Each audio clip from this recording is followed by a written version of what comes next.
एकादशी की कथा। प्राचीन समय में चंपावती नगरी में महिष्मान नामक एक राजा था। उसके 4 पुत्र थे। उसका सबसे बड़ा लुम्बक नाम का एक पुत्र महापापी और दुष्ट था। वह हमेशा पर स्त्री गमन में तथा वैश्यों के यहाँ जाकर अपने पिता का धन व्यय किया करता था। देवता, ब्राह्मण, वैश्य आदि सुपात्रों की निंदा करके वह अति प्रसन्न होता था।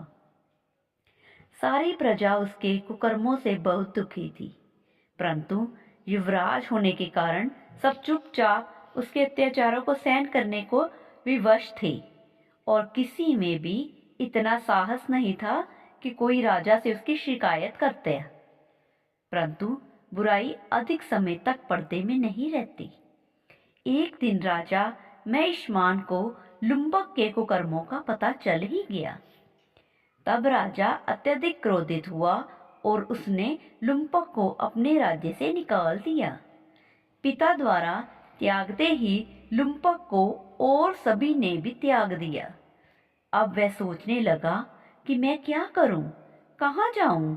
अंत में उसने रात्रि को पिता के राज्य में चोरी करने की ठानी। एक दिन में राज्य से बाहर रहने लगा और रात्रि को अपने पिता की नगरी में जाकर चोरी तथा अन्य बुरे कर्म करने लगा।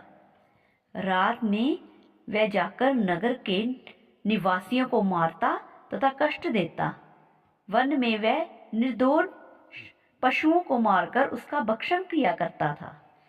किसी किसी रात जब वह नगर में चोरी आदि करते पकड़ा जाता तो राजा के डर से पहरेदार उसे छोड़ देते। कहते हैं कि कभी कभी अनजाने में भी प्राणी ईश्वर की कृपा का पात्र बन ही जाता है। ऐसा ही कुछ लुम्बक के साथ भी हुआ। जिस वन में रहता था वह वन भगवान को बहुत ही प्रिय था। उस वन में एक प्राचीन पीपल का वृक्ष था तथा उस वन को सभी लोग देवताओं का क्रीड़ा स्थल मानते थे। वन में उसी पीपल के वृक्ष के नीचे महापापी लुम्बक रहता था। कुछ दिन बाद पोष मास के कृष्ण पक्ष की 10वीं के दिन वस्त्रहीन होने के कारण लुम्बक तेज ठंड से मूर्छित हो गया। ठंड के कारण वह रात को सो न सका और उसके हाथ पैर अकड़ गए। वह रात बड़ी कठिनता से बीती, किंतु सूर्य के उदय होने पर उसकी मूर्छा नहीं टूटी।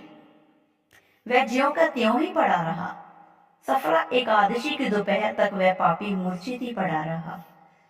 जब सूर्य के तपने से उसे कुछ गर्मी मिली तब वह दोपहर में कहीं उसे होश आया और वे अपने स्थान से उठकर किसी प्रकार चलते हुए वन में भोजन की खोज में फिरने लगा। उस दिन वह शिकार करने में असमर्थ था, इसीलिए पृथ्वी पर गिरे हुए फलों को लेकर पीपल के वृक्ष के नीचे गया। भूखा होने के बाद भी वह उन फलों को ना खा सका, क्योंकि कहाँ तो वह नित्य जीवों को मारकर उनका मांस खाया करता था और कहाँ ये फल। उसे फल खाना तनिक भी अच्छा नहीं लगता था। अतः उसने उन फलों को पीपल की जड़ के पास रख दिया और दुखी होकर बोला, हे ईश्वर, यह फल आपको ही अर्पण है। इन फलों से आप ही तृप्त हुए। ऐसा कहकर वह रोने लगा और रात को उसे नींद भी नहीं आई। वह सारी रात रोता रहा। इस प्रकार उस पापी से अनजाने में ही एकादशी का उपवास हो गया। उस महापापी के इस उपवास तथा रात्रि जागरण से भगवान श्री हरि अत्यंत प्रसन्न हुए और उसके सभी पाप नष्ट हो गए। सुबह होते ही एक दिव्य रथ उनके अनेक वस्तुओं से सजा हुआ आया और उसके सामने खड़ा हो गया। उसी समय आकाशवाणी हुई, हे युवराज, भगवान नारायण के प्रभाव से तेरे सभी पाप नष्ट हो गए हैं। अब तू अपने पिता के पास जाकर राज्य प्राप्त कर। यह आकाशवाणी लुम्बक ने सुनी तो वह अत्यंत प्रसन्न होते हुए बोला, हे प्रभु, आपकी जय हो। ऐसा कहकर उसने सुंदर वस्त्र धारण किए और फिर अपने पिता के पास गया। पिता के पास पहुंचकर उसने सारी कथा पिता को सुनाई। पुत्र के मुख से सारा वृत्तांत सुनने के बाद पिता ने उसे अपना सारा राज्य तक्षण ही पुत्र को सौंप दिया। और स्वयं वन में चला गया। अब लुम्पक शास्त्रानुसार राज्य करने लगा।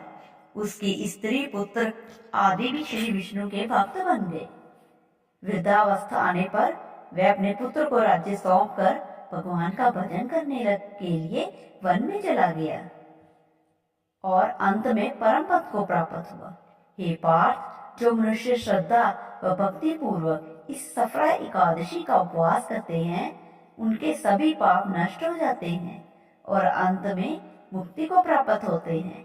हे अर्जुन, जो मनुष्य इस सफला एकादशी के महत्व को नहीं समझते, उन्हें पूंछ और सींगों से वहीन हो पशु ही समझना चाहिए। सफला एकादशी के महत्व को पढ़ने अथवा श्रवण करने से प्राणी को राजसूय यज्ञ के समान फल प्राप्त होता है।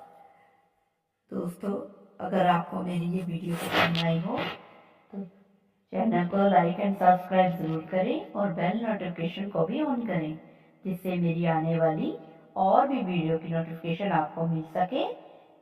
मिलती हूँ अगले एक नई वीडियो के साथ। तब तक के लिए राधे राधे।